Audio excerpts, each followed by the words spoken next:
Hey guys, just a few days ago I stumbled across this new game that's in development called Ahoy, and I wanted to make a bit of a video on it because it actually looks pretty promising. And I'll explain my reasons for why I like the look of this, but first I'll sort of show you a bit of what it is. So it's made by this company called Capstan, like the capstan from Sea of Thieves, and it is a first-person, realistic-looking sailing game. I won't say a pirate game because it sounds like you can kind of be on both sides, whether you actually want to go out and be a pirate or be more of sort of a merchant vessel. This game is super early in development, nothing's out for this yet, but from what has been released, it's looking really good. It is definitely a lot more realistic and sort of historically accurate than sort of most pirate games, especially like Skull and Bones, which came out, I think it was last year. It's looking at quite a bit different to that. And the reason I really like the look of this game is because it's not being made by some massive company, pretty much, or some big publisher. It's not a Ubisoft game. It's not like a game by Rare or EA. It's a much smaller team. It's pretty much an indie game of people working on this game because they want to work on the game, not just a group of developers that are hired by EA or whatever. And with it being a much smaller group of people, they seem to be much more sort of in touch with setting the expectations for the game.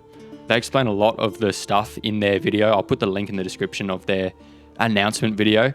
But the way they've done their roadmap is actually pretty interesting.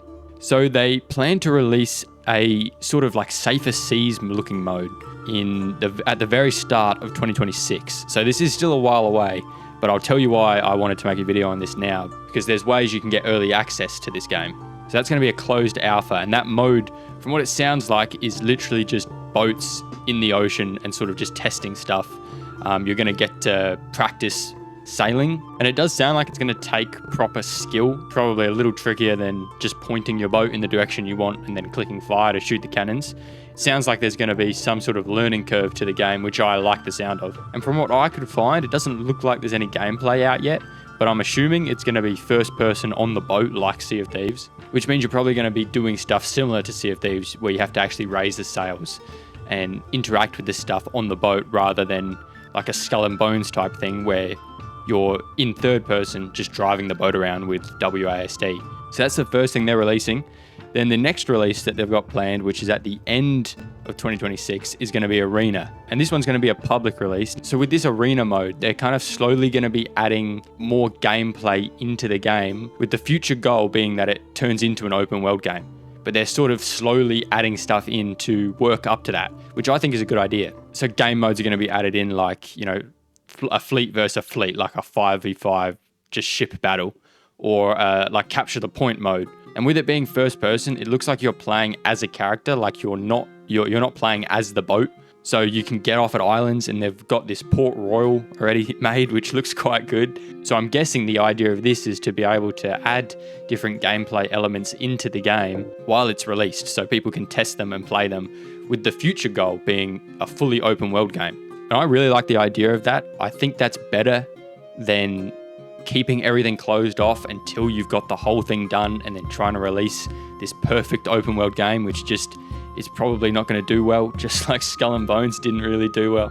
And even with Sea of Thieves, if you remember back to when that was released, it was a good game, but there just wasn't much in it. That was the sort of thing that just began it dying right off the start, was there wasn't enough to do. All that it had was Gold Hoarder digging up chests, a merchant voyage doing animals, and the Order of Souls killing skeletons. That was it. There was no emissaries, there's no world events, there was no skeleton ships or megalodons or anything like that. It was just those voyages, and it just turned people away, I think, instantly. Whereas it looks like this game is constantly building up to the sort of main idea of an open world game, which, like I said, I think is a good way to do it. And it also seems much more aware of how big of a task that is to make a fully open world game like this. It looks really good at the moment. It almost looks too good. You know, I'm sure you've seen many games like this, not just pirate games, but games that sort of promise a lot and you can't really see it happening. And if this game was being made by EA or something like that, there is no way I'd even consider that this was going to happen.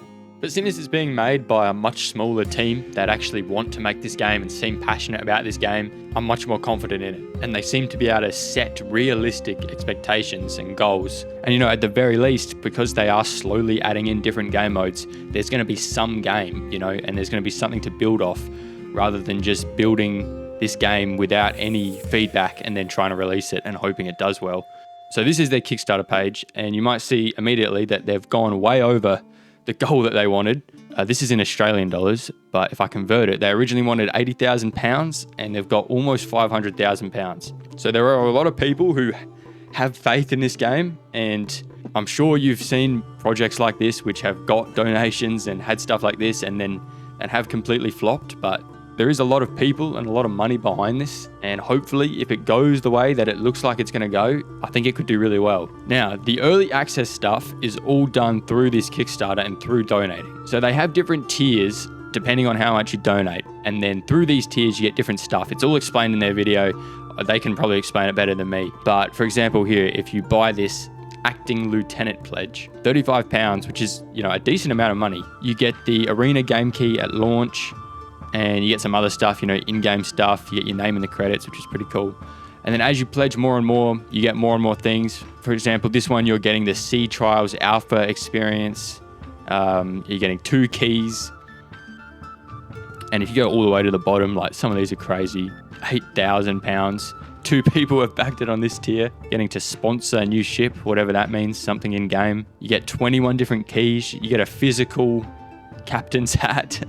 You get to become an NPC. So, it's pretty cool. If you just want the keys, it looks like Acting Lieutenant gets you the Arena Game Key at launch. Second Lieutenant gets you the Sea Trials Alpha experience. So I think this is how you can get it way before everyone else with this £60 one, which again is a lot of money, but it has a lot of people behind it. And this First Lieutenant one, you get 2 keys. So one of you guys can buy this and then just share your key with me. I don't really know how Kickstarter works. I don't know if this 10 days to go means that you only have 10 days left to get one of those packages, or if it just means this is like the time period they set to try and hit their goal. So the game looks really good. It's still obviously quite far out. Realistically, it's probably going to be about a year until you start playing anything.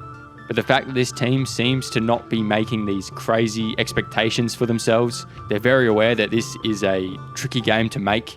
Pirate games have always been difficult to make, and trying to have an open world version of it with the graphics looking this good and all of that is obviously going to be difficult. But if this game does do well, or at least does financially well for the team, hopefully it leads to other games seeing that a good way to go about making games is to work with a community that, as you can see here, are happy to fund games. And maybe it will lead to other studios looking at doing it this way, which I think is a better way to make a game where you're actually working with the community you're making the game for. Just wanted to make a video on this to let everyone know about it. It's still a while out, but it looks really good. Hopefully it does well. I'll put the links to everything in the description. I'll put the link to their YouTube trailer and then also their Kickstarter. So of course, only donate if you want to. I'm not telling anyone to donate. It is Kickstarter. It's too early to know exactly how this game is going to turn out. Who knows? But yeah, that's all I've got to say. I'll see you guys around.